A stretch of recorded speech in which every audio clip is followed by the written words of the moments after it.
20 लाख रोजगार युवाओं के लिए तैयार किए जाएंगे। आजाद भारत के इतिहास में पहली बार हो रहा है कि एक बजट केवल और केवल रोजगार के इर्द गिर्द बनाया गया है, बच्चों को रोजगार देने के लिए बनाया गया, सबके घर में खुशहाली लाने के लिए बनाया गया है। नमस्कार, आप देख रहे हैं न्यूज जरा हटके। आजाद भारत के इतिहास में पहली बार एक रोजगार बजट प्रस्तुत किया गया है।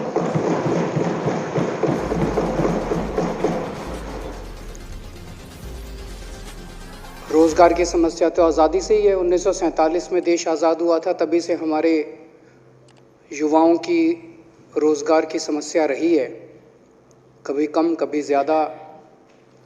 लेकिन रोजगार एक ऐसा मुद्दा हुआ करता था जिसकी चर्चा केवल चुनावी सभाओं में होती थी, चुनाव के पहले होती थी।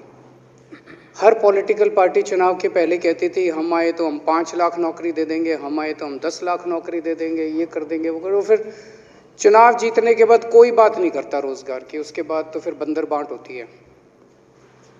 पहली बार आजाद भारत के इतिहास में पहली बार हो रहा है कि एक बजट केवल और केवल रोजगार के इर्द गिर्द बनाया गया है, बच्चों को रोजगार देने के लिए बनाया गया, सबके घर में खुशहाली लाने के लिए बनाया गया है।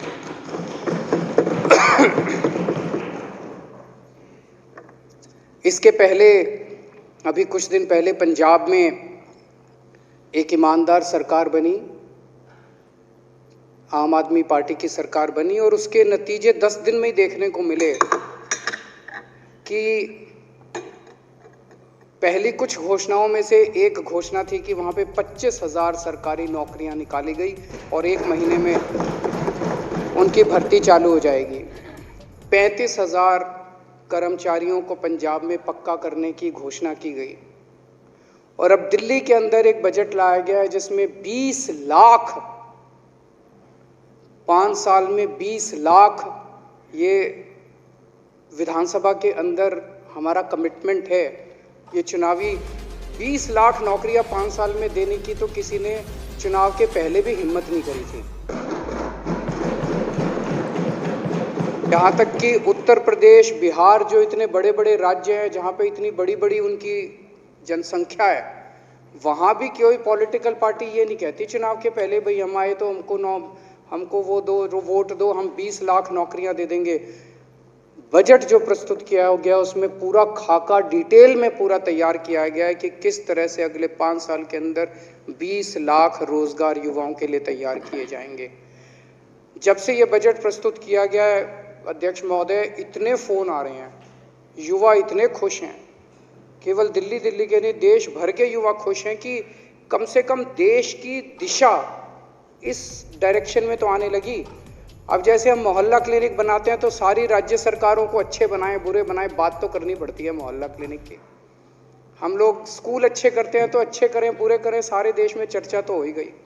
हम बिजली मुफ्त करते हैं तो अब सारे देश में सारी पार्टियां जा जाके चाहे हमको कितनी भी गालियां दें, लेकिन बिजली की बात तो करनी पड़ती है हर जगह। कोई 100 यूनिट कर रहा है, कोई 50 यूनिट कर रहा है। अब जब हम लोगों ने रोजगार की बात करी है दिल्ली के अंदर कि हम 20 लाख रोजगार देंगे, तो दूसरी पार्टियों को भी देश भर में रोजगार की बात करनी पड़ेगी। तो ये बजट केवल दिल्ली के नहीं पूरे देश के युवाओं को एक उम्मीद देता है कि हो तो सकता है, कर तो सकते हैं अगर ईमानदारी से करें तो। अध्यक्ष महोदय, रेड लाइट पे जब हम रुकते हैं,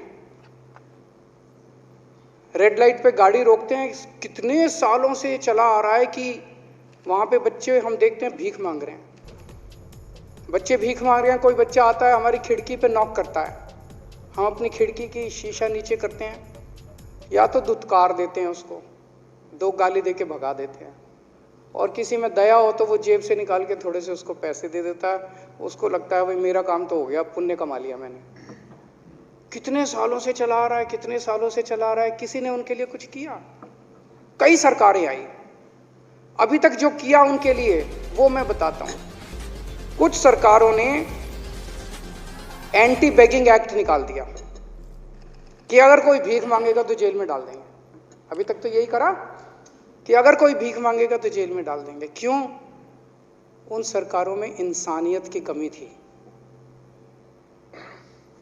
कुछ सरकारों ने किया, उनको पकड़ पकड़ के चाइल्ड होम में डाल दिया, वहां इतना बुरा हाल, इतना बुरा ट्रीटमेंट, वो बच्चे वहां से फिर भाग आते हैं, वो फिर वहीं आके।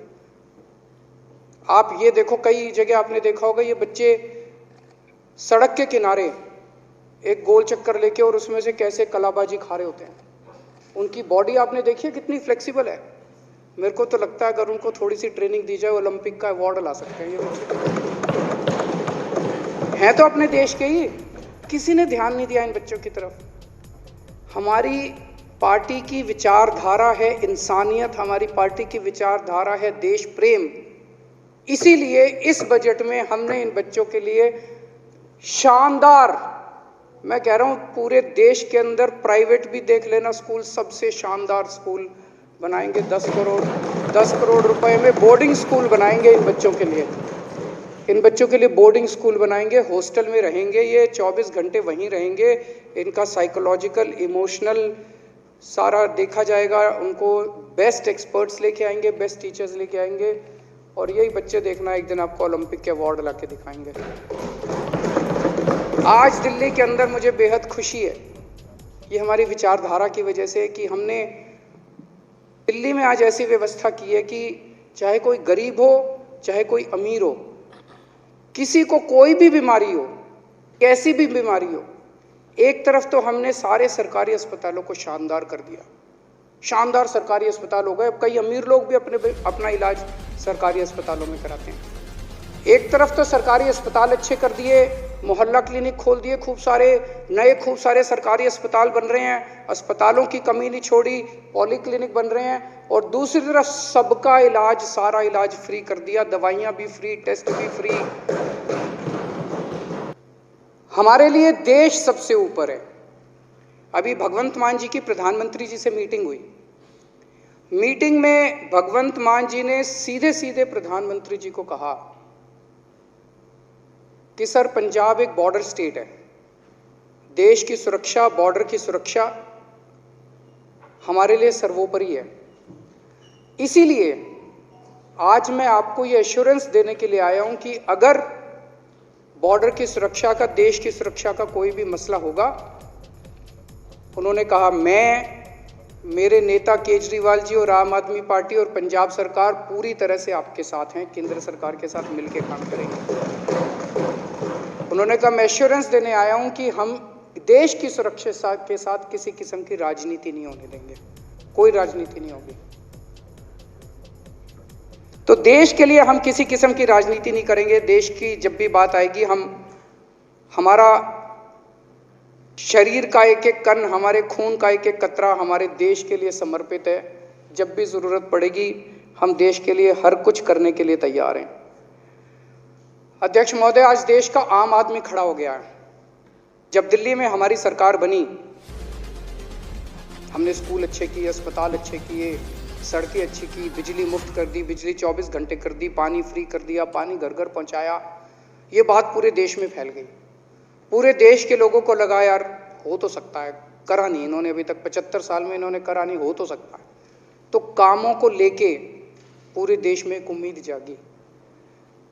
और जब से पंजाब के नतीजे आए हैं तो लोगों को लगता है यार अब ये ईमानदारी और ये देशभक्ति की जो हवा बहने लगी, अब ये धीरे धीरे पूरे देश के अंदर बहेगी। पूरे देश के अंदर आज एक उम्मीद की किरण जागी है।